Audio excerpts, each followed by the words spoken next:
नमस्कार, आप देख रहे हैं इंडिया वॉच और मैं हूं आपके साथ स्नेहा सिंह। वक्त हो गया युद्ध घोष का। युद्ध घोष में आज हम चर्चा करेंगे नीट यूजी परीक्षा पेपर लीक मामले पर। देश के लाखों युवाओं और छात्रों के भविष्य से जुड़ी नीट यूजी परीक्षा को लेकर आज एक बार फिर से राजस्थान की राजधानी जयपुर की सड़कों पर संग्राम देखने को मिला। पेपर लीक के खिलाफ आक्रोशित कांग्रेस कार्यकर्ताओं ने जब भाजपा प्रदेश मुख्यालय की तरफ कूच किया तो जयपुर की सड़कें मानो छावनी में तब्दील हो गई। तस्वीरें गवाएं कि किस तरह बैरिकेड्स पर चढ़ रहे प्रदर्शनकारियों को रोकने के लिए पुलिस को भारी वाटर कैनन यानी कि पानी की बौछारों का इस्तेमाल करना पड़ा। पुलिस और कांग्रेस कार्यकर्ताओं के बीच में तीखी नोकझोंक भी देखने को मिली, धक्का मुक्की भी हुई। इस हाई वोल्टेज ड्रामे के बीच शहीद स्मारक पर कांग्रेस प्रदेश अध्यक्ष गोविंद सिंह को कार्यकर्ताओं ने अपने कंधे पर उठा लिया, तो वहीं दूसरी तरफ पूर्व मंत्री प्रताप सिंह पुलिस कमिश्नरेट के ठीक सामने धरने पर बैठ गए। कांग्रेस का सीधा आरोप है कि इस पूरे मामले में कहीं ना कहीं नेशनल लेवल के पेपर लीक रैकेट के तार सीधे तौर पर सत्ताधारी भाजपा से जुड़े लोगों से मिले। विपक्ष अब आर पार के मूड में है और केंद्र शिक्षा मंत्री धर्मेंद्र प्रधान के इस्तीफे के साथ साथ नेशनल टेस्टिंग एजेंसी यानी कि एनटीए को तुरंत भंग करने की मांग किया जा रहा है। ऐसे में कई सवाल उठ रहे हैं। सवाल यह भी है कि क्या नीट परीक्षा की साख और पेपर लीक का मुद्दा सिर्फ और सिर्फ राजनीतिक रोटियां सेकने का जरिया बन चुका है या वाकई किसी को 24 लाख छात्रों के भविष्य की तो चिंता अभी भी बची है। अगर विपक्ष के आरोपों में दम है और पेपर लीक के तार भाजपा से जुड़े हैं तो जांच एजेंसियां अब तक इस रैकेट के मास्टरमाइंड तक क्यों नहीं पहुंच पाई? केंद्र शिक्षा मंत्री के इस्तीफे और एनटीए को भंग करने की विपक्ष की मांग पर सत्ता पक्ष का क्या रुख है, आज हम इस पर भी चर्चा करेंगे कि आखिरकार नीट पर जयपुर में महासंग्राम, छात्र परेशान, नेता हैरान क्यों है। और चर्चा के लिए हमारे साथ हमारा एक्सपर्ट पैनल जुड़ चुका है। आपको मिलाते हैं हमारे एक्सपर्ट पैनल से। हमारे साथ बीजेपी नेता विवेक श्रीवास्तव मौजूद हैं, हमारे साथ समाजवादी पार्टी के जिलाध्यक्ष लोहिया वाहिनी शशलेंद्र यादव मौजूद हैं, हमारे साथ कांग्रेस प्रवक्ता सुंदरम पाठक जुड़ चुके हैं, राजनीतिक विश्लेषक अंशुमान दुबे हमारे साथ जुड़ चुके हैं। पहले तो आप सभी का इंडिया वॉच में बहुत बहुत स्वागत है। चर्चा की शुरुआत विवेक जी के साथ करेंगे।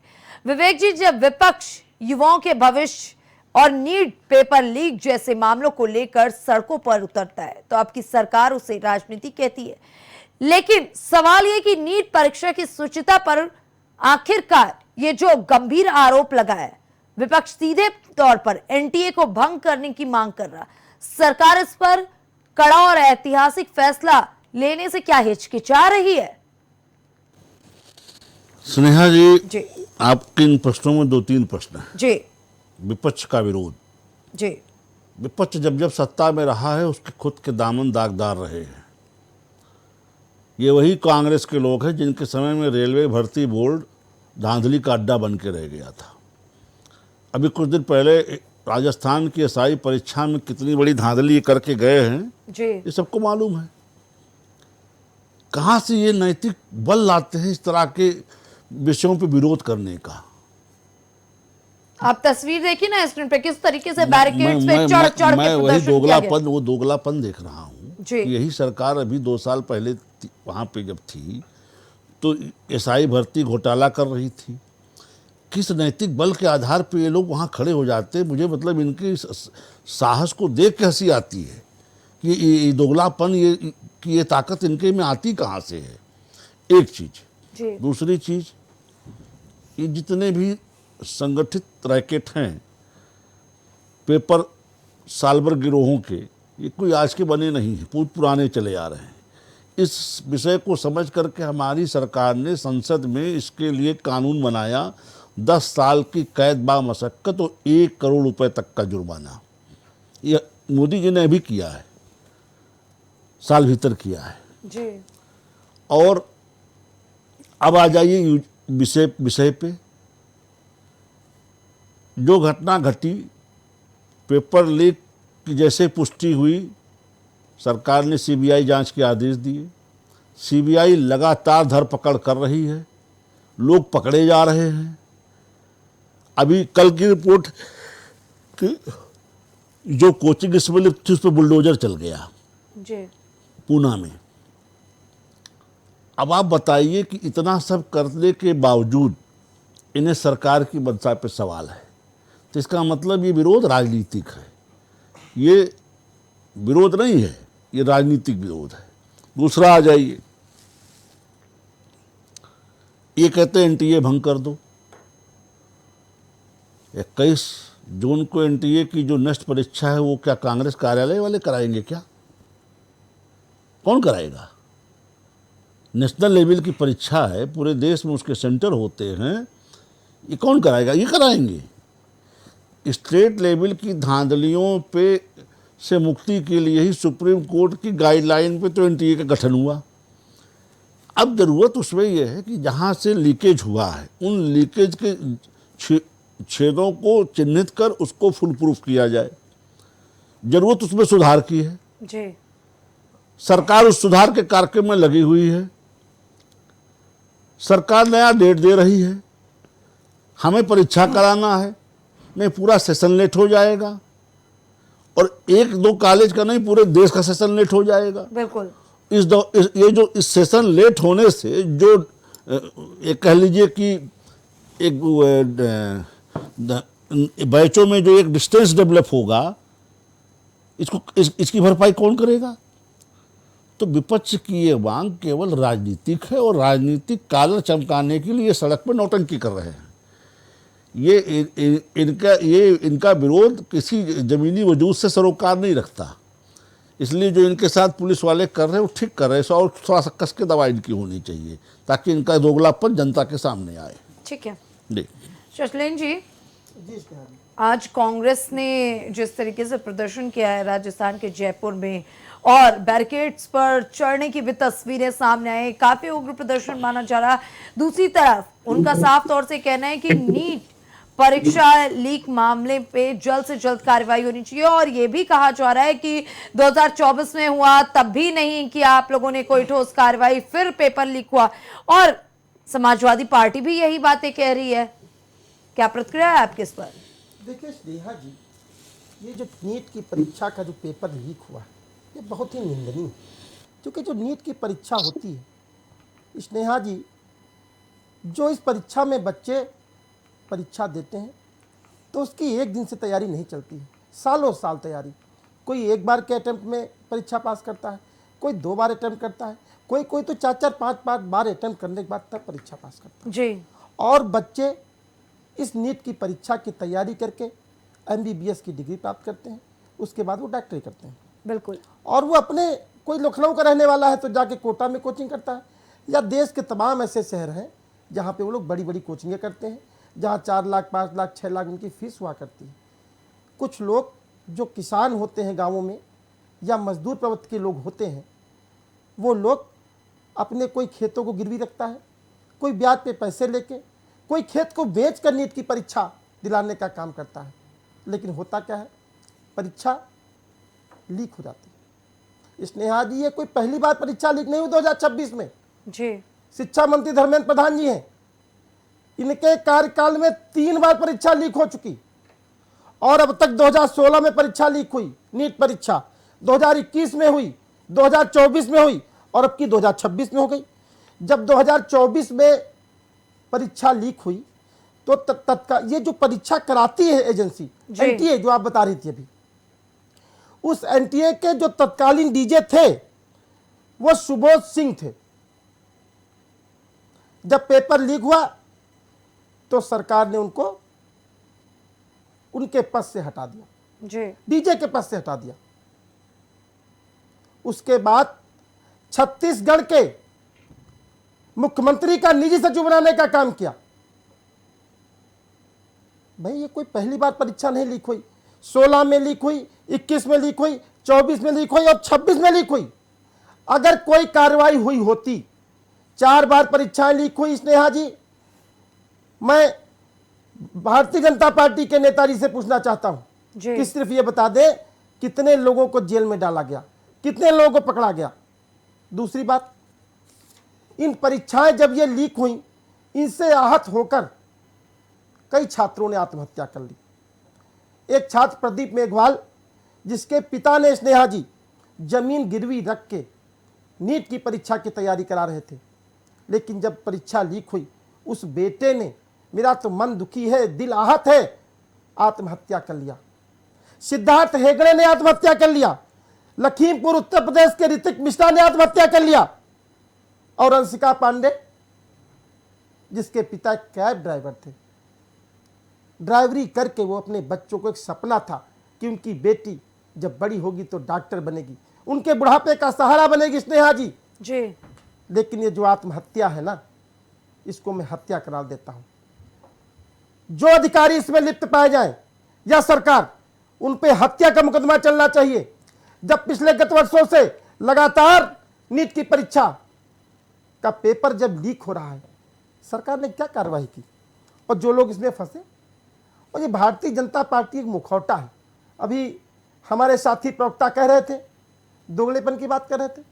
भाई, भारतीय जनता पार्टी किस मामले में जब ये विपक्ष में बैठती थी जी, जब रुपए की वैल्यू 58.58 पैसे हुआ करती थी, तब तत्कालीन मुख्यमंत्री मोदी जी गुजरात के हुआ करते थे, तो उन्होंने वो भाषण क्या देते थे कि जब देश का रुपया गिरता है तो उस देश के प्रधानमंत्री की साख गिरती है। क्या ये दोगलापन नहीं है? आज रुपया क्या है? आज रुपया 97 के लगभग पहुंच गया। और जब गैस का दाम 400 रुपए सिलेंडर हुआ करता था, तब इनकी नेता स्मृति ईरानी उस पे सर पे लेके घूमती थी। क्या वो दोगलापन नहीं था विवेक श्रीवास्तव जी? और आज सिलेंडर का रेट 1000 पार कर गया है। बात जब कोई सरकार उसकी गलत नीतियों के विरोध में जब विपक्ष विरोध करता है तो आप उसको दोगलापन कहेंगे? क्या यही दोगलापन की परिभाषा है? लेकिन अभी भाजपा कह रही है कि ये छात्रों की चिंता नहीं है, विपक्ष को 2027 की सियासी जमीन मजबूत करने की चिंता है, इसलिए इस मुद्दे को भुनाने की कोशिश की जा रही है। देखिए स्नेहा जी, भारतीय जनता पार्टी का सिर्फ एक उद्देश्य कि वो चुनाव कैसे जीते। उसको शिक्षा, स्वास्थ्य, रोजगार और किसानों की स्थिति जो इस देश में है जी, उससे कोई लेना देना नहीं। आप चले जाइए शिक्षा के क्षेत्र में, पूरे देश में 93,000 विद्यालय, जो प्राइमरी विद्यालय या तो मर्ज हो गए या तो बंद हो गए। सिर्फ उत्तर प्रदेश में 27,000 विद्यालय या तो मर्ज हो गए या तो बंद हो गए। उन प्राइमरी विद्यालयों में कौन बच्चे पढ़ते थे? गरीबों के बच्चे पढ़ते थे, मजदूरों के बच्चे पढ़ते थे, दलितों के बच्चे पढ़ते थे, और जो हमारे सवर्ण साथी गरीब बच्चे हैं उनके बच्चे पढ़ते थे। और स्वास्थ्य में तो आप देखिए, अभी मैं एक घटना देख रहा था, ये मुद्दे से हट के बात है स्नेहा जी, मैं एक घटना देख रहा था। एक व्यक्ति ने जब 108 पे फोन किया, 108 सेवा पे जो माननीय अखिलेश यादव जी ने चलाया था, हमारी सरकार में जब कोई 15 मिनट में कोई परिजन फोन करता था, कोई बीमार होता था, तो 15 से 20 मिनट में वो 108 सेवा जो एम्बुलेंस है वो उस परिजन को अस्पताल पहुंचाने का काम करती थी। अभी एक व्यक्ति की बरेली की घटना है, जब एक व्यक्ति ने 108 सेवा पे फोन किया तो उसकी जो पत्नी थी उसकी डिलीवरी होनी थी, नहीं आई, एम्बुलेंस नहीं आई, और जब उसको ऑटो रिक्शा से स्वास्थ्य केंद्र ले गए तो रास्ते में ही जो नवजात बच्चा था उसकी मृत्यु हो गई। यह स्वास्थ्य की व्यवस्था है भारतीय जनता पार्टी की। शिक्षा, स्वास्थ्य, रोजगार से कोई लेना देना नहीं इनको। ठीक है अंशुमान जी, बेहद गंभीर स्थितियां हमारे सामने हैं। एक तरफ नीट पेपर लीक, दूसरी तरफ सरकार के दावे, लेकिन राष्ट्र स्तर पर युवाओं के भविष्य का सवाल जब होता है तो एक विश्लेषक के तौर पर आप इसे कैसे देखते हैं? क्या ये ब्यूरोक्रेसी की पूरी तरीके से लापरवाही को दर्शाता है या फिर कोई और बड़ा मामला है? देखिए, इसे लापरवाही कहना बहुत गलत है। यह है आपराधिक लापरवाही, इसके साथ अपराध जुड़ा हुआ है। और दूसरी चीज क्या है कि आप अभी जिक्र किया विवेक श्रीवास्तव जी ने कि इस पे 1 करोड़ रुपए का जुर्माना किया गया है और सजा का भी ऐलान किया गया जी। लेकिन मैं आपको बताऊं, ये 1 करोड़ का काम नहीं है, यहाँ पे कम से कम 200-500 करोड़ का या उससे पे ऊपर का लेन देन होता है।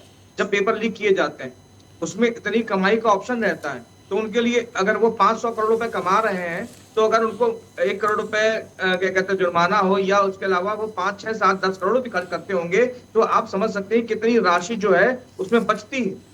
तो ये बहुत बड़ा बंदरबाट है। और सबसे बड़ी दिक्कत यह है कि जो जिम्मेदार लोग हैं, जो जिम्मेदार अधिकारी, नेता, मंत्री हैं, उनकी कोई भी जवाबदेही नहीं है। वो टालने का प्रयास करते हैं। वो पकड़ते किसको है? छोटे छोटे छोटे छोटे एक प्यादों को पकड़ लेते हैं, पैदल सेना को, और फिर राजा, वजीर सब बच जाता है। तो सबसे बड़ी समस्या यही है कि आप जिम्मेदारों पे कोई कार्रवाई नहीं कर रहे हैं। अब मजे की बात देखिए, आज प्रधानमंत्री लौटे हैं विदेश यात्रा से, और आज वो समीक्षा भी बैठक कर रहे हैं अपनी कैबिनेट की, और उनकी कैबिनेट में नीट परीक्षा का मामला उठेगा। धर्मेंद्र प्रधान क्या इस्तीफा देंगे? मैं इतने समय से, तब से धर्मेंद्र प्रधान को जिम्मेदारी दी गई है विभाग की, उसके बाद से ये शायद पहला या दूसरा ही मामला है जब उन्होंने अपने विभाग की समीक्षा करी होगी या अपने विभाग से संबंधित विषयों को लेकर के प्रेस में जवाबदेही दी होगी। वरना वो कभी चुनाव में, कभी यहाँ कभी वहां घूमते नजर आए। इतनी गंभीर लापरवाही, इतना गंभीर प्रकरण और इतनी बर्बादी पैसों की। आप देखिए, ये केवल नीट की परीक्षा के लिए फॉर्म नहीं भरे, जो भरे जाते हैं केवल उतना ही खर्चा नहीं होता है। जो जैसा जिक्र किया अभी हमारे समाजवादी पार्टी के भाई ने, कि जो लोग यहाँ से लखनऊ से जा रहा है, कोई कहीं से जा रहा है, तो वो वहां पर रहता है, उसका खाना पीना रहना, उसकी किराया, उसका बिजली का बिल, उसके अन्य खर्चे उसमें इंक्लूड रहते हैं, और परिवार से दूर रहता है। वो खुद खाना बना रहा है या खरीद के खा रहा है। तो ये कितना बड़ा अमाउंट जो है वो खर्च होता है, इसके पीछे कितनी बड़ी चीजें होती है। और उसके बाद ये पेपर लीक हो जाते हैं, और पेपर लीक होने के बाद में कहा जाता है कि हम पकड़ने का प्रयास कर रहे हैं। और देखिए कितने करीबी लोग धर्मेंद्र प्रधान जी के साथ, जिनकी फोटोएं देखी गई हैं, जिनके साथ उनका उठना बैठना था, वो लोग, उनके नाम सामने आ रहे हैं। तो आप ये तो समझ जाइए, इसमें निजी कोचिंग संचालकों को इसमें इन्वॉल्वमेंट पाया गया है। तो ये कितना बड़ा नेक्सस है और कितना खतरनाक नेक्सस है, और ये नेक्सस टूटने का नाम नहीं ले रहा है। इसमें कितने नौकरशाहों के बच्चे, कितने मंत्रियों के बच्चे, कितने बड़े बड़े लोगों के बच्चे जो इस एमबीबीएस में सिलेक्शन पाए जाते, उनके देखा जाए कि किन किन लोगों ने अगर एग्जाम दिया था, तो पता लग जाएगा कि कितने धर्मेंद्र प्रधान के करीबी लोग हैं, कितने और मंत्रियों के करीबी लोग हैं। जब ये डाटा आप निकालेंगे, सच्चाई वास्तव में सामने आएगी। फिलहाल स्थिति इतनी गंभीर बना रखी है इन लोगों ने कि अपने अपराध को ढकने का इतना प्रयास है, झूठ बोलना, कोई जिम्मेदारी नहीं ओढ़ना। धर्मेंद्र प्रधान जैसे व्यक्ति को तो तत्काल हटा देना चाहिए मंत्रिमंडल से, लेकिन उसके बावजूद देखिए वो बयानवीर बने हुए हैं, वो तमाम दिखा रहे हैं कि हम ये कर रहे हैं, सरकार ये कर रही है। सरकार टोटल फेल हो चुकी है। बार बार आप जो ब्लैक लिस्टेड लोग हैं, जो जिनके ऊपर पता नहीं कितने प्रश्न उठते रहते हैं, आप उन्हीं को जिम्मेदारी क्यों देते हैं और किसके कहने पे देते हैं? क्या प्रधानमंत्री इतने कमजोर है कि बाहर जाके तो आप दिखा देते हैं हम बड़ी अर्थव्यवस्था बन रहे हैं, सब कुछ कर सकते हैं, लेकिन अपने अंदर के जो पापी लोग हैं उनको हटाने की हिम्मत क्यों नहीं जुटा पा रहे हैं? क्या समस्या आ रही है? वो 56 इनकी छाती जो दिखाई देती है, वो बोलते हैं सब भाई गर्व से कहते हैं कि 56 इनका सीना है, वो ऐसे लोगों को हटाने में कहां चला जाता है? आप कितना बड़ा धोखा कर रहे हैं आम आदमियों के साथ में, आम छात्रों के साथ में। उनका कैरियर खराब हो रहा है, उनकी उम्र बढ़ती चली जा रही है, उनके अवसर घटते चले जा रहे हैं, ये दिखता ही नहीं है। और ऐसा लगता है कि सरकार केवल पैसा बटोरना जानती है। पेपर कराने के मामले में कितना पैसा उनके पास आता है सरकार को, उसके बाद वो परीक्षाएं जो ऑर्गेनाइज होती हैं, इसमें इतना बड़ा पैसा मिल जाता है। उसके बाद आप चंद रुपए के लिए आप इतना बड़ा खतरनाक खेल खेल जाते हैं, बच्चों का भविष्य खराब करते हैं। उनके माता पिता की मेहनत, किस किस परिस्थितियों से गुजर के वो पढ़ाई कर रहे होंगे, किस किस उनकी जिंदगी में क्या क्या बीत रहा होगा, ये समझने की बात है। और ये केवल कह देना सरकार को डिफेंड करना, ये सरकार डिफेंड होने वाली बात नहीं है। जब तक आप वहां पे अधिकारियों को, शीर्ष अधिकारियों को निलंबित नहीं करते हैं, उनको हटाते नहीं है, उनकी बर्खास्तगी करवानी होती है, धर्मेंद्र प्रधान इस पद पे बने रहेंगे, तो मैं कह रहा हूँ सच सामने नहीं आएगा। धर्मेंद्र प्रधान को मंत्रिमंडल से बर्खास्त करने की आवश्यकता है स्नेहा जी। ठीक है विवेक जी। जी स्नेहा जी, जवाब, स्थितियां बड़ी गंभीर हैं। अभी तक आप कांग्रेस के कार्यकाल के गुनाहों को गिनवा रहे थे कि उनके कार्यकाल में इतने पेपर लीक हुए। अब तो अंशुमान जी भी एक वरिष्ठ पत्रकार भी हैं, वो राजनीतिक विश्लेषक भी हैं, और कह रहे हैं कि धर्मेंद्र प्रधान को इस्तीफा देना चाहिए, अधिकारियों पर कड़ाई से कार्रवाई करनी चाहिए, सिर्फ कानून बना देने से कुछ नहीं होगा। और बच्चों के साथ बहुत बड़ा खिलवाड़ हुआ है। आप भले कह रहे हैं कि फॉर्म नहीं भरवाएंगे, दोबारा पेपर करवा देंगे जल्द से जल्द, लेकिन स्थितियां गंभीर हैं। नहीं देखिए स्नेहा जी, जो घटना घटी वो दुखद है, निंदनीय है, इसके तो सब लोग कंडेम कर रहे हैं जी। विषय यह है कि आप धर्मेंद्र प्रधान जी का इस्तीफा मांग रहे हैं, उसके कोई आधार तो होने चाहिए। पेपर जिन अभी लोगों अंशुमान जी कह तो रहे हैं जो आरोपियों की बात की जा रही है वो बड़े करीबी नजर आ रहे हैं धर्मेंद्र प्रधान के। इस आरोप के पीछे कोई इनका तथ्य हो, कोई तर्क हो, कोई दस्तावेज हो तो बताएं, बिल्कुल कार्रवाई जद में आएंगे। अगर किसी को कोई बचा रहा हो, आपको लग रहा है कि इन आरोपियों को कोई नेता, कोई प्रधानमंत्री, कोई मुख्यमंत्री, कोई मंत्री बचाने की कोशिश कर रहा है तो आप बताइए। धरपकड़ लगातार हो रही, जांच चल रही है, कोचिंग पे बुलडोजर चला है, कल ही चला है। जांच में ये आया गया जिन लोगों ने पेपर सेट किया उन्होंने ही अपने स्तर से गेस्ट क्वेश्चन जारी किए। तो ऐसे में अब जिसको एनटीए एज ए स्टाफ या पेपर सेटिंग के लिए कांटेक्ट करती है जी उसका या तो एनटीए वेरिफिकेशन करा ले, भाई किसी कोचिंग में कहीं लिप्त तो नहीं है। जो भी प्रोफेशनल में अध्यापक है वो कहीं ना कहीं तो पढ़ता पढ़ाता ही है। कोई ऐसा भी अध्यापक है आपके पास कि जो ये कह दे कि साहब हम पढ़ाते नहीं हैं? बिल्कुल। तो जो भी अध्यापक होगा उसका कहीं ना कहीं छात्रों से संपर्क तो होगा। यही समस्या यहाँ भी आई है। अब जो लोग पेपर सेटिंग के लिए एनटीए द्वारा चयनित किए गए इत्तेफाक से किसी कोचिंग के भी संपर्क में रहे, कहीं पढ़ाते भी रहे, या तो जैसे हाई कोर्ट में जब जज साहब लोगों का चयन होना होता है तो उनके लिए बाकायदा इंक्वायरी एक लंबी चौड़ी होती है, या तो अब कहिए एनटीए उस मापदंड पे अपने पेपर सेटर के लोगों की इंक्वायरी करावे और उनको फिर कहे कि भाई आप कम से कम पिछले 6 महीने पहले उस कार्य को उससे वंचित करिए अपने आप को। लेकिन जब अध्यापक से ही कराएंगे तो ऐसा कौन अध्यापक है जो ये कह सके कि हम छात्रों के संपर्क में नहीं पिछले 6 महीने से? फिर अध्यापक नहीं रहेगा, अध्यापक रहेगा नहीं तो किस लेवल का पद सेट कर देगा, इसकी भी समस्या आएगी। भाई जो सिलेबस है, जो इस तरह के छात्रों के परीक्षा का मेंटल लेवल है, अगर उससे बहुत हाई पेपर सेट हो जाएगा तो भी समस्या है। नीचे वाला तो चलिए सरल है, सरल करके निकल जाएगा, ऊपर चला गया तो क्या होगा?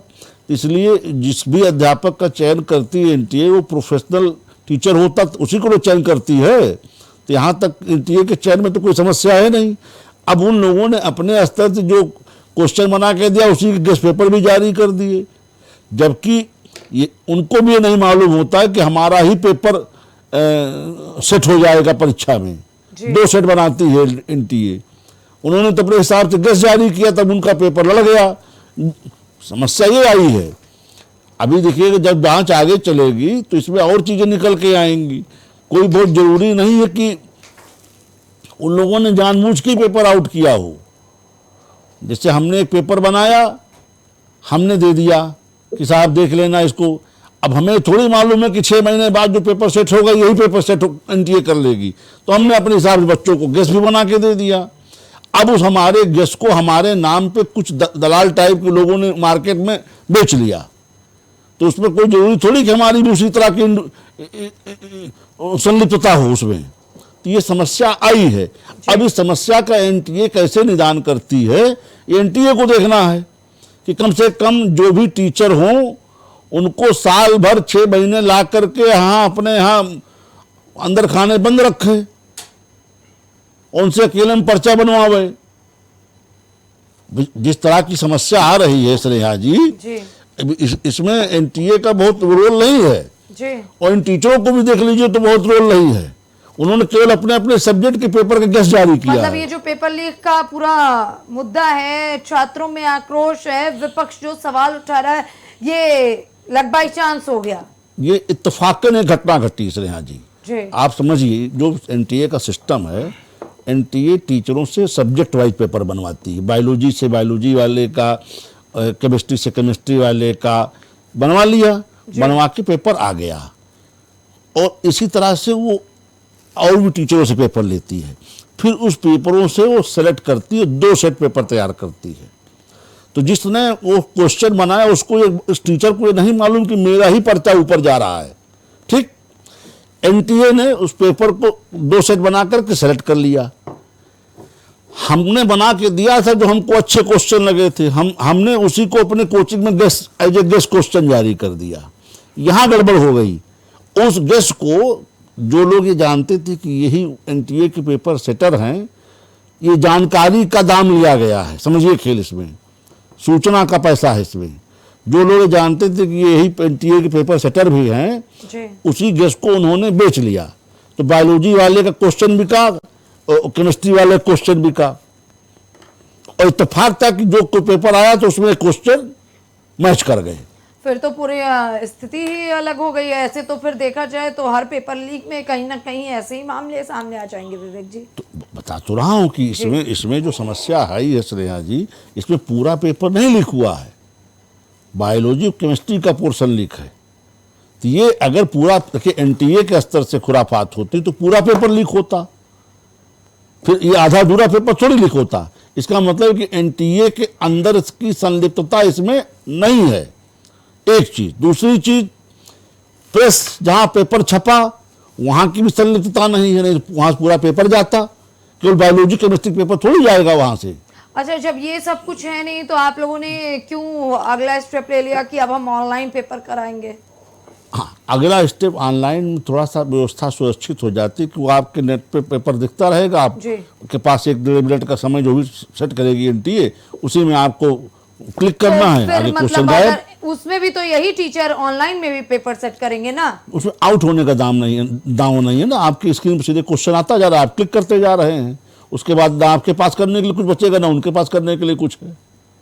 उसमें पेपर आउट जैसा कोई सिस्टम नहीं रहेगा, स्क्रीन पे क्वेश्चन आपके आते जाएंगे, फटाफट क्लिक करते जाइए। मतलब अभी ये जो सारी मांगे हैं, चाहे अंशुमान जी की, चाहे शशलेन जी की, या छात्रों की, या फिर आपके ही साथ राजनीति में कंधा से कंधा मिला के चलने वाले छात्रों की बात कर लें, सब बेवजह परेशान है। नहीं, बेवजह नहीं परेशान, घटना तो घटी है, पेपर तो मैच किया है, लेकिन वो उस मैच के पीछे ये कह देना कि साहब एनटीए लिप्त है, धर्मेंद्र प्रधानमंत्री जी लिप्त है, ये नहीं सत्य है।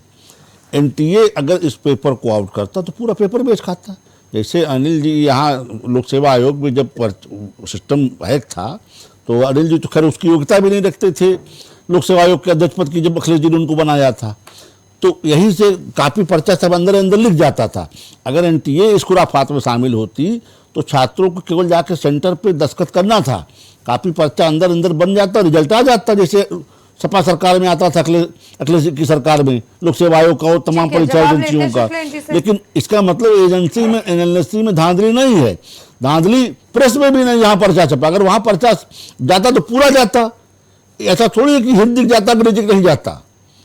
समझ रही बात आप? जिन लोगों ने सेट किया है वही लोग अपने आप को नहीं बचा पाए, अपना गैस पेपर बना के मार्केट में बेच के थोड़े सोचा, वो भी हो सकता है वो भी इसमें लिप्त हो, सोचे थोड़ा ज़्यादा मार्केट से पैसा कमा लें, उनकी लिप्तता हो भी सकती है, या इनोसेंट भी हो सकते हैं, उनके नाम पे लोगों ने बिजनेस कर डाला हो।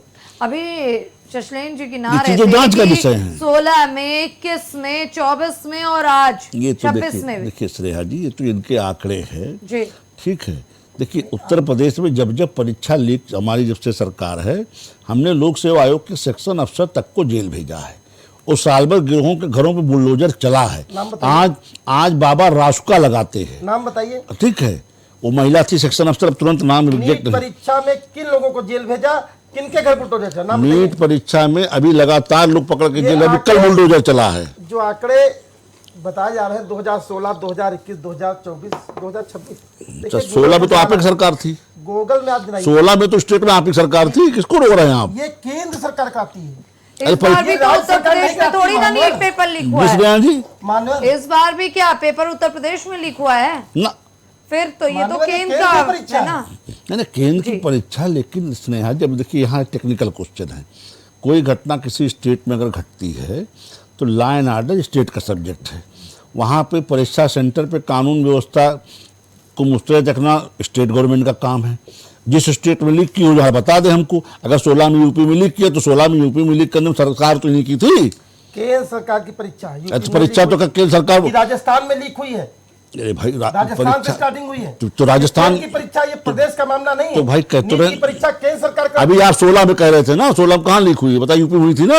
आप नेट पे डाल के देखिए। आप बताओ ना, हमें ना बताओ। आप जो बहस कर रहे हैं उसी आप ही की बात का जवाब दे रहा हूँ। अगर आपकी बात मान ली जाए कि 16 में नीट की परीक्षा यूपी में लीक हुई, सरकार आपकी थी। देखिए स्नेहा जी, आप बेच खाओ सरकार को, कोई क्या करे। देखिए स्नेहा जी, भारतीय जनता पार्टी की ये नीति है कि वो अपनी गलती कभी नहीं मानते। अभी अंशुमान दुबे जी वरिष्ठ पत्रकार हैं, मैं राजनीतिक दल हूँ, मैं तो भारतीय जनता पार्टी का विरोधी करूँगा, लेकिन अंशुमान दुबे जी एक वरिष्ठ पत्रकार हैं और जानकार पत्रकार हैं। वो अभी बोल रहे थे कि धर्मेंद्र प्रधान जी को इस्तीफा देना चाहिए। जब पिछली सरकारों में कोई घटनाएं होती थी तो भारतीय जनता पार्टी के नेता अखिलेश यादव जी से अखिलेश यादव जी का इस्तीफा मांगते थे जी। क्या वो अखिलेश यादव जी को कृत्य करते थे, या कोई मुख्यमंत्री या प्रधानमंत्री या कोई किसी पद पे हो या शिक्षा मंत्री हो, वो उस घटना को अंजाम नहीं देता है। लेकिन जो दायित्व होता है, जो विभाग उसको मिलता है, अगर नीट की परीक्षा हो, और ये स्नेहा जी इनके लिए नई बात नहीं है कि खाली नीट की परीक्षा लीक हुई हो, कोई भी ऐसी भर्ती इन्होंने पिछले 10 वर्षों में साफ और सुथरी नहीं कराई। यूपी पुलिस की भर्ती यूपी लखनऊ पुलिस कांस्टेबल का पर्चा लीक हो गया, भर्ती रद्द हो गई, दोबारा करानी पड़ी। आरओ 2024 का पर्चा लीक हुआ, भर्ती रद्द हुई, दोबारा करानी पड़ी। यूपी टेट जो शिक्षक पात्रता की परीक्षा होती है वो लीक हुई, परीक्षा रद्द हुई, दोबारा परीक्षा कराना पड़ा। और जो बिजली बोर्ड की यूपी पीसीएल होती है 2018 में जी, असिस्टेंट प्रोफेसर की, आप गूगल में डाल के देख लीजिए, वो परीक्षा का पेपर लीक हुआ, दोबारा परीक्षा कराना पड़ा स्नेहा जी। ठीक है। 2014 से अब तक केंद्र सरकार की छोटी बड़ी परीक्षाएं मिलाकर 93 पेपर लीक हो चुके हैं और उत्तर प्रदेश सरकार के 70 पेपर लीक हो चुके हैं। ये मैं आंकड़े बता रहा हूं। अब मैं 2024 की घटना की बात करता हूं, जो अभी एनटीए के बारे में बता रहे थे कि एनटीए की कोई गलती नहीं है, एनटीए साफ सुथरी संस्था है। स्नेहा जी, जब 2024 में नीट की परीक्षा लीक हुई, उस समय तत्कालीन डीजे जो महानिदेशक थे उसके, वो सुबोध सिंह जी थे। तो 720 में नीट की परीक्षा में कई छात्रों के 719 नंबर आए। दूसरी घटना, एक साथ 67 छात्रों के, जो AIR फर्स्ट होता है, एयर इंडिया रैंक में जो प्रथम स्थान, 67 लोग प्रथम स्थान है। यह एक इत्तेफाक मात्र है कि एक घोटाला है। जब घोटाला सिद्ध हुआ तो सरकार ने कंपलसरी लीव पे भेज दिया सुबोध सिंह जी को, और तब उसके 1 साल बाद उन्होंने मुख्यमंत्री का भी, मैंने पहले जिक्र किया, छत्तीसगढ़ के मुख्यमंत्री का निजी सचिव बना दिया। भाई, अगर जो एनटीए के डीजे थे, उस समय तत्कालीन डीजे थे, पेपर लीक हुआ था, तो आपने उनका प्रमोशन क्यों किया? और जितनी परीक्षाएं लीक हुई हैं, आपने उनको सजा क्यों नहीं दी जी? और ये भारतीय जनता पार्टी की सरकार है, ये सिमलाक्षण लगाती है कि कांग्रेस में ये होता था, सपा में ये होता है। अरे स्नेहा जी, 12 वर्ष हो गए आपको इस देश में राज करते करते, और लगभग 9 वर्ष उत्तर प्रदेश में आपकी सरकार है। कब तक आप पिछली सरकारों का विधवा विलाप करते रहेंगे? भाई, 2013 में व्यापक घोटाला हुआ था, तत्कालीन मुख्यमंत्री शिवराज चौहान जी थे एमपी के जी। पीएमटी और सरकारी नौकरियों में धांधली पाई गई थी। उसमें जो लोग अपराधी या दोषी पाए गए, उसमें 40 लोगों की मृत्यु हो गई थी। यह घोटाला था भारतीय जनता पार्टी का व्यापक घोटाला जी। आपको तुलना करनी है, क्या आप तुलना करोगे कांग्रेस की सरकार में 5 घोटाले, तो हम 7 घोटाले करेंगे। पिछली सरकार में 3 घटनाएं होती तो मैं 8 घटनाएं करूंगा। क्या आप तुलना इस चीज की करेंगे? आपको तुलना करनी है। अगर उन्होंने इसरो बनाया है तो आप भी बनाइए। अगर उन्होंने फर्टिलाइजर के क्षेत्र में, किसानी के क्षेत्र में, किसी भी क्षेत्र में, शिक्षा, स्वास्थ्य, रोजगार के क्षेत्र में अगर अच्छे कार्य किए हैं तो आप भी उनसे तुलना करिए। अगर हमने 22 महीनों में आगरा एक्सप्रेस वे बनाया है जिसमें फाइटर प्लेन आज उतर सकता है, तो आप भी बनाइए। अगर हमने लोक बंधु अस्पताल बनाया है तो आप भी बनाइए। बात देखिए, जब तक कार्य नहीं करेंगे जी, सिर्फ आप विधवा विलाप करेंगे कि पिछली सरकारों में ये होता था। भाई, नीट की परीक्षा जो लीक हुई है, ये बहुत चिंता का विषय है। बिल्कुल। अपराधी कौन है उसमें? जो बच्चे बैठे हैं वो किसी दल के नहीं है कि वो समाजवादी पार्टी के हैं या बहुजन समाज पार्टी के हैं, वो सिर्फ बच्चे हैं और सारे दल के लोग समर्थित हैं उसके। अभी अंशुमान दुबे जी को मैं सुन रहा था किस तरीके से किसान का बच्चा अपना खेत और खलिहान बेच के नीट की परीक्षा के लिए प्रेरित करता है। जो परीक्षा की तैयारी स्नेहा जी बच्चा करता है वो अकेला बच्चा नहीं करता है, उसका किसान बाप खेत में हल चला के उसकी तैयारी करती है, उसकी माँ घर में घर के कामकाज करके उसके लिए दुआएं करती है और अपना खेत खलिहान बेच करने के बाद नीट की परीक्षा होती है। लेकिन जब उसको पता चलता है कि नीट की परीक्षा लीक हो गई तो उसके दिल पे क्या बीतती स्नेहा जी। तमाम लेकिन अब यहाँ पे एक सवाल उठ गया अंशुमान जी एक सवाल उठा है। विवेक जी ने कहा कि गेस्ट पेपर की बात है, पेपर लीक नहीं हुआ है, ये संयोग था या फिर ये कहें कि लक बाई चांस हो गया, तो इसमें किसी की भी उतनी गलती नहीं है, फिलहाल कार्रवाई हो रही है। क्या आप इस बात से संतुष्ट हैं? बतौर राजनीतिक विश्लेषक आपको लगता है कि बच्चों के लिए या फिर पेपर लीक वाली जो स्थिति उसके लिए ये बातें काफी होंगी? स्नेहा जी, अभी व्यापम घोटाले का जिक्र हुआ। मध्य प्रदेश मेरा घर है, पैतृक मेरा घर है। वो व्यापम घोटाले के बारे में इतना कह सकता हूं कि इसमें बड़े से बड़े जो लोग थे शामिल थे, उन्हें पूरी तरह से बचाने के लिए न जाने कितनी हत्याएं हो गई, न जाने कितने सबूतों को नष्ट किया गया, कितने बड़े बड़े लोग इसमें आकर के चले गए। नुकसान किसका हुआ? केवल बच्चों का। अगर व्यापम घोटाले में वास्तविक कार्रवाई होती और बड़े लोगों को इसमें सजा मिलती तो आज इस प्रकार की नौबत हमारे सामने नीट के रूप में ना आती।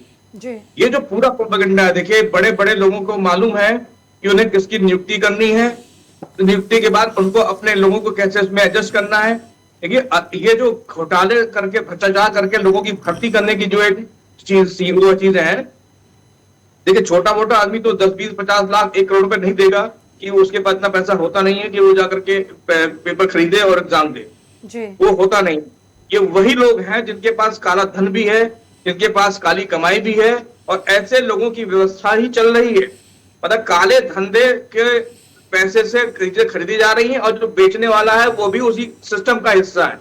आप उस पर चोट कर ही नहीं रहे। जो लोग पकड़े जाते हैं वो वास्तव में यकीन मानिए, अभी ये जो लोग पकड़े गए हैं जिनका नाम आया है, ये बहुत छोटे प्यादे हैं, जबकि खुद की इनकी हैसियत, कोचिंग संचालकों की हैसियत आज सैकड़ों करोड़ रुपए की है, लेकिन वो छोटे प्यादे हैं। बड़े प्यादे वही हैं जो मंत्रियों को कहते हैं कि हमारा ये काम होना है, हम ये काम तुम्हें करना है। इतना शिक्षा माफिया, नकल माफिया इतना हावी है देश में, पूरे शिक्षा तंत्र पे इसका कब्जा है, चाहे कोई वो प्राथमिक शिक्षा हो, चाहे वो माध्यमिक शिक्षा हो या उससे ऊपर शिक्षा हो, चाहे व्यवसायिक शिक्षाएं हो, सब पे इनका हावी है ये लोग। कोई इसको रोकना चाहता नहीं है। भ्रष्टाचार के जरिए क्या फसल बो रहे हैं, किस प्रकार से प्रधानमंत्री बात करते हैं कि विकसित राष्ट्र बनेगा 2047 में, मेरी समझ से परे। लेकिन अंशुमान जी, अभी आप देखिए ना कि विवेक जी बता रहे थे कि स्थितियां बिल्कुल अंडर कंट्रोल है। उनके हिसाब से ये जो पेपर लीक का मामला उठा है वो एक गेस्ट पेपर के वायरल हो जाने की वजह से उठा और उसी के लिए लोगों ने मौके का फायदा उठा लिया। आप ये देखिए कि कुछ बड़े चैनल हैं जहां पे एक घटना को लेकर के जो एमपी में भी हुई है, एक विदिशा नाम की लड़की का मामला जिक्र में आया, 2-3 मामले ऐसे और जिक्र में आए हैं। वो इतने बड़े चैनल हैं, उनपे घंटों सुबह शाम टाइम पे उस पर बहस चल रही, लेकिन उन चैनलों की इतनी जिम्मेदारी नहीं है कि उनके लोग जाएं और नीट के मामले में बड़ी शोध करके कवरेज निकालें। केवल सरकार का बयान आएगा, लोग क्या कह रहे हैं, बस एक ही चीज को बार दिखाने का प्रयास कर रहे हैं। जिम्मेदारी होती उनकी, अच्छी अगर पत्रकारिता होती तो मैं समझता हूं कि नीट के मामले में आज बहुत बड़े शोध हो रहे होते, खोजी पत्रकारिता इसमें आगे काम कर रही होती, लेकिन ऐसा नहीं हो रहा है। सरकार का सबसे बड़ा एक कंट्रोल ये है, जो नियंत्रण उन्होंने बना रखा है, वो यही है कि उन्होंने मीडिया को मैनेज कर रखा है, काफी लोगों को मैनेज कर रखा है। उन्होंने बड़े बड़े लोगों को दबा दिया कि खबरें इस तरह से नहीं चलेंगी, इस तरह से चलेंगी। इतना ही चल रहा है, पैसा पहुंचता है। मैं खुद भी जिम्मेदारी से कहता हूं कि बड़े बड़े ऐसे चैनल हैं जिनके लोग पत्रकारों को पैसा जाता है और वो खबरों को दबाने का काम करते हैं या उसको किसी अन्य तरीके से दिखाने का काम करते हैं। मैं आपके चैनल को धन्यवाद देता हूं कि आपका चैनल कम से कम इस पे मुखरता पे बात कर रहा है, इस बड़े बड़े भ्रष्टाचारों पे लगातार बात करता है। स्नेहा जी, ये बहुत ही खतरनाक एक व्यवसाय बन चुका है। अरबों खरबों का ये व्यापार है। इसमें नकल माफिया बहुत पैसे कमाते हैं। 1,000 2,000 करोड़ का इसका एक परीक्षा का मामला उठता है, ठेका उठता है। तो ऐसे में 1 करोड़ का जुर्माना कोई माने नहीं रखता। मैं इसमें मांग करता हूं कि इसमें एक तो फांसी की सजा हो, उसमें जो भी आरोपी पाया जाता है उसको मैक्सिमम प्रेजेंस उसको मिलना चाहिए। और साथ में ये जो 1 करोड़ का जुर्माना से काम नहीं चलेगा, संपूर्ण संपत्ति जब्त की जाए, 1 साल के अंदर उनकी सजा उनको सुनाई जाए, ऐसी सिस्टम बनाया जाए और साथ में उनको देश से निकाला भी दिया जाए, ताकि भविष्य में भारत की धरती पर रह करके ऐसे लोग पनप ना पाए, ऐसे लोगों पर सख्त से सख्त कार्रवाई हो। जब तक आप इस प्रकार के कठोर निर्णय नहीं लेंगे, कोई भी शुचिता जो है, कोई भी ईमानदारी इस प्रकार की परीक्षाओं में देखने को नहीं मिलेगी। और चाहे प्रवक्ता भाजपा के कितना भी डिफेंड करने की कोशिश करें या कुछ भी बोले, इससे कोई फर्क नहीं पड़ेगा। ये आम चीजें हम सुन के थक गए। अब कार्रवाई की जरूरत है। और मैं देख रहा हूँ आज जो समीक्षा बैठक चल रही है प्रधानमंत्री की, तमाम चैनल दिखा भी रहे हैं कि ऐसा चल रहा है, वैसा चल रहा है। देखता हूँ कि धर्मेंद्र प्रधान के ऊपर क्या फैसला लेते हैं। आज अगर वो धर्मेंद्र प्रधान को बर्खास्त कर देते हैं या उनका इस्तीफा देने को उनको कह देते हैं, तो मैं मान जाऊंगा कि वास्तव में प्रधानमंत्री देश में कुछ काम कर रहे हैं। अन्यथा ये फर्जी की बातें अब बाबा कहने से कोई फायदा होगा नहीं। ठीक है, जो संघर्ष सड़कों पे होगा तो होगा, वरना बहुत स्थिति खराब है उसने। ठीक है विवेक जी, मुद्दे पे फाइनल कमेंट। देखिए स्नेहा जी, मैंने पहले ही स्पष्ट किया कि इसमें धांधली एनटीए की लेवल से नहीं है, कोई नहीं मानने को तैयार है। देखिए होता क्या है कि जो लोग पीड़ित होते हैं उनका एक भावनात्मक पक्ष होता है। उनको लगता है कि हमने परीक्षा दी, पेपर आउट हो गया, हमारा बड़ा नुकसान हो गया। चाहे वो सेलेक्ट होते ना होते बात अलग है, लेकिन उनको लगता है कि मेरा सिलेक्शन इसी नाते रह गया। बिल्कुल 24 लाख विद्यार्थियों में 1.25 लाख के ही सिलेक्शन होने थे।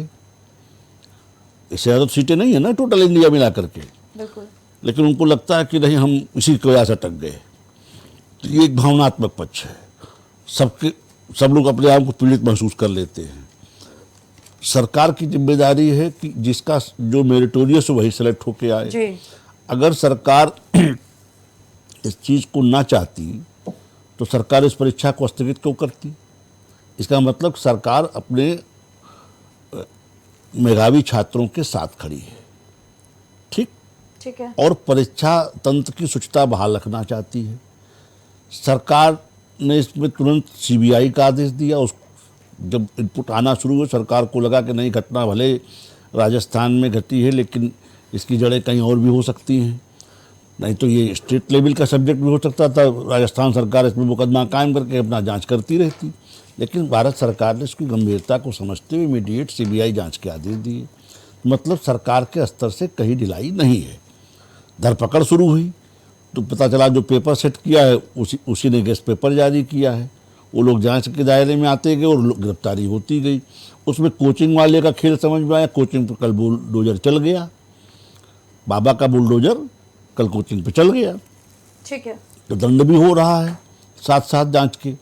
ऐसा नहीं कि सरकार कहीं से इसमें कोई ढाली या कोई हिला हवाली कर रही है। अब जांच को परिणाम तक पहुंचने में थोड़ा समय तो लगेगा। मेन चीज़ है कि जैसे एक होता है कि टीचर ने इनोसेंटली गेस्ट पेपर जारी कर दिया या जानबूझ के जारी किया।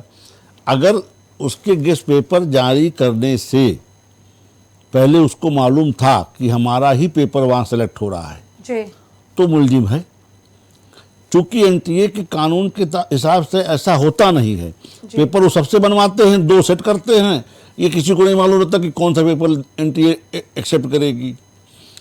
और जिन लोगों ने इसको गेस्ट को बेचा उनके स्रोत क्या थे, ये सारी चीज़ें भी जांच के दायरे में हैं।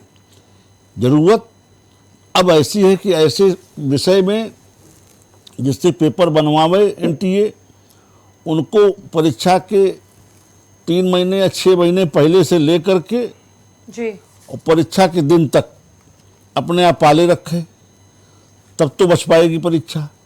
नहीं, कोई जो भी टीचर होगा वो शिक्षेतर ही शिक्षा कार्य में तो कहीं ना कहीं लगा होगा, तो उसका तो बच्चों से संपर्क रहेगा।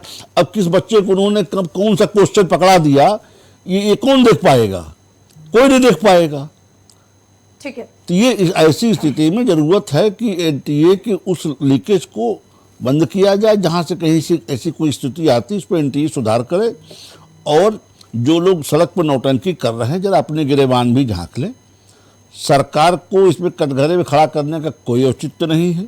सरकार अपने मेधावी छात्रों के साथ खड़ी है और परीक्षा होगी और डंके की चोट पे होगी, और परीक्षा तंत्र की शुचिता बहाल करना सरकार का कर्तव्य है। ठीक है, शशिलेन जी, मुद्दे पे फाइनल कमेंट। देखिए स्नेहा जी, जो नीट की परीक्षा लीक हुई है, जो तत्कालीन डीजे अभिषेक सिंह हैं, उनको तत्काल रूप में मुकदमा लिख के जेल भेजना चाहिए। जो वर्तमान के शिक्षा मंत्री हैं धर्मेंद्र प्रधान जी, उनको तुरंत इस्तीफा देना चाहिए। दूसरी बात, जो राजस्थान में दिनेश बिवाल जो इसमें लिप्त पाए गए, उनके जो बड़े भाई हैं वो भारतीय जनता पार्टी के कार्यकर्ता है। दूसरी बात, धरती पर नहीं मर चुके थे, मर चुके हैं। जब थे भारतीय जनता पार्टी से उनका पृष्ठभूमि थी उनकी। अब मर चुके हैं ना, अब तो नहीं हैं। थे कि नहीं थे पृष्ठभूमि। ठीक है, मुद्दे पे फाइनल कमेंट चल रहा है। दूसरी बात, मेरा तात्पर्य इतना है स्नेहा जी, जो दिनेश बिवाल जो उसमें लिप्त पाए गए, उनके परिवार के 5 लोग नीट परीक्षा पास कर चुके हैं। ये जांच का विषय है कि नहीं है? बिल्कुल। और ये पिछली वर्षों में हुआ। देखिए भारतीय जनता पार्टी के भी प्रवक्ता जो जैसे मनोहर कहानियां होती है ना, वो कहानियां हम लोग सुन रहे थे। इनके हिसाब से तो सरकार का, शिक्षा मंत्री का और डीजे के जो महानिदेशक है अभिषेक सिंह का कोई रोल ही नहीं है। हर साल नीट की परीक्षाएं लीक होंगी और ये आके निंदा करेंगे और कहेंगे सख्त से सख्त कार्रवाई की जाएगी।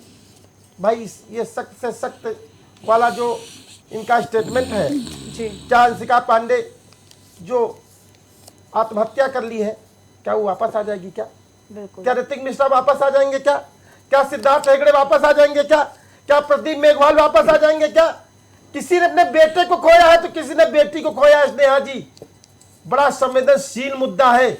आप कह रहे हो को नौटंकी कर रहे हैं। अगर विपक्ष के लोग जनता के हित के लिए सड़कों पर उतरे तो वो नौटंकी है। भारतीय जनता पार्टी की जो सरकार है, इस देश में जो मूलभूत मुद्दे हैं उन पे बात नहीं करना चाहती, और उसका कारण है, देख लीजिए कितनी परीक्षाएं लीक हो रही। अभी मैं देख रहा था 69,000 शिक्षक भर्ती आरक्षण में मिथ्या पाई गई। ठीक है, वो लोग प्रदर्शन ये तमाम मुद्दा हो जाएगा, मुद्दे पे ही रहते हैं। अंशुमान जी, जल्दी से मुद्दे पे फाइनल कमेंट। स्नेहा जी, मेरा मानना है कि जिस प्रकार से आतंकवाद को लेकर के सरकार की नीतियां हैं, सरकार की नीति जो है वो स्पष्ट है कि जो आतंकवादी है उसको भी मारेंगे, जो आतंकवाद के संरक्षण दाता है हम उनको भी मारेंगे। तो मुझे लगता है कि जो नकल माफिया हैं, आप उनको तो खत्म करेंगे, साथ में उन नकल माफियाओं को संरक्षण देने वाले, आर्थिक मदद देने वाले लोगों को भी आप पहचान करके उनका भी खात्मा करेंगे। जब तक आतंकवाद सरीखी कार्रवाई नहीं होगी इन लोगों के ऊपर, इनको शैक्षणिक आतंकवाद नहीं माना जाएगा, इसको आतंकी घटना नहीं मानी जाएगी, मुझे लगता है कि कोई ठोस परिणाम निकलने वाला है नहीं। सरकारें आई हैं, गई हैं, हमने हर सरकारों को देखा है, चाहे प्रदेश में हो चाहे केंद्र में हो। जिस सरकार के लोग आए, उन सरकार के लोगों ने अपने लोगों की भर्ती करने का प्रयास किया। नतीजा कई बार हम देख चुके हैं, उत्तर प्रदेश में चाहे बसपा सरकार रही हो चाहे सपा सरकार रही हो, हमने यही देखा है। लेकिन अब समय है, सुधर जाए, सुधार लें। देश कितनी गर्त में लेके जाएंगे आप लोग मिलकर के, आपके स्वार्थों की कितनी कीमत चुकाएगा ये नौनिहाल, हमें समझ में नहीं आता है। उम्मीद करता हूं कि धर्मेंद्र प्रधान या तो अपना इस्तीफा देंगे, नहीं तो प्रधानमंत्री उसको बर्खास्त करेंगे। अगर ये ऐसा नहीं होता है तो मैं मान जाऊंगा कि भ्रष्टाचार को लेकर के प्रधानमंत्री का जो भी रवैया है, जो भी वो कहते हैं कार्रवाई होगी, वो बिल्कुल झूठ है। और प्रधानमंत्री किसी मामले में जीरो टॉलरेंस नहीं करने वाले हैं। इसमें वो केवल दिखावा का है और भ्रष्टाचार को पूरा संरक्षण को दे रहे हैं। ठीक है, फिलहाल हमारी चर्चा में बस इतना है। आप सभी का बहुत बहुत धन्यवाद। आज की चर्चा से एक चीज तो साफ है कि देश के लाखों युवाओं के भविष्य और नीट परीक्षा की शुचिता की जब बात हो तो हर मुद्दे पर आकर राजनीति की एक ऐसी बिसात बिछ जाती है जहां समाधान पीछे छूट जाता है और आरोप प्रत्यारोप का खेल आगे निकल जाता है। जब देश के भावी डॉक्टरों और सड़कों पर उतरकर लाठी और वाटर कैनन झेलने वालों की हो तो ये वक्त किसी एक पार्टी को कटघरे में खड़ा करने का नहीं, बल्कि पूरे सिस्टम के आत्ममंथन का है। जनता नेताओं को चुनकर सदन में अपनी आवाज बुलंद करने के लिए भेजती है। सड़कों पर सिर्फ हंगामे की तस्वीर नहीं, बल्कि उन्हें न्याय चाहिए। युवाओं को न्याय चाहिए। उनके भविष्य की जो ये धुंधली तस्वीर है उसकी साफ सुथरी, अब पूरी तरीके से एक बेहतर तस्वीर चाहिए। हालांकि चलते चलते आज की बात बस इतनी है कि वादों की फाइलों से कभी जनता का पेट नहीं भरता और बयानों की बिजली से कभी घर रोशन नहीं होते। जब तक कुर्सी के खेल से ऊपर उठकर जनता के हक का स्थायी समाधान नहीं खोजा जाएगा, तब तक लोकतंत्र का ये सबसे बड़ा भागीदार खुद को ठगा हुआ ही महसूस करेगा। फिलहाल अब देखने वाली बात यह होगी कि नीट परीक्षा में आरोपियों पर कब होती है बड़ी कार्रवाई, और तब तक के लिए देखते रहिए इंडिया वॉच।